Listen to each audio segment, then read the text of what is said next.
আপনি অনেক এফোর্ট করছেন কিন্তু কোনো রেজাল্ট পাচ্ছেন না।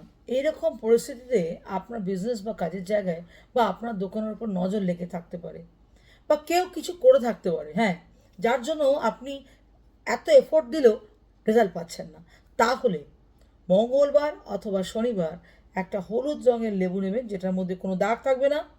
তার সাথে 4টি ফুলওয়ালা লবঙ্গ নেবেন। সেই 4টি ফুলওয়ালা লবঙ্গকে লেবুটার চারদিকে গেঁথে দেবেন। তারপর লেবুটাকে, তারপরে লবঙ্গটাকে সোজাভাবে ধরবেন, ধরে হনুমানজির মন্ত্র ওং হং হনুমতায় নমঃ, ওং হং হনুমতায় নমঃ, এই মন্ত্রটিকে 21 বার নয় 108 বার জপ করবেন। করে আপনার বিজনেস বা দোকানে বা অফিসের সমস্ত জায়গাটা পুরো ঘুরিয়ে নেবেন।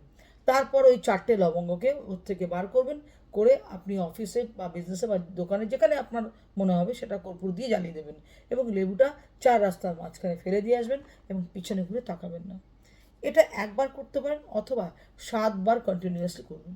এতে দেখবেন আপনার বন্ধ হয়ে যাওয়া ব্যবসা বা কাজ বা আপনি যে এফোর্টটা করছেন তার রেজাল্টটা আস্তে আস্তে পাচ্ছেন। নমস্কার।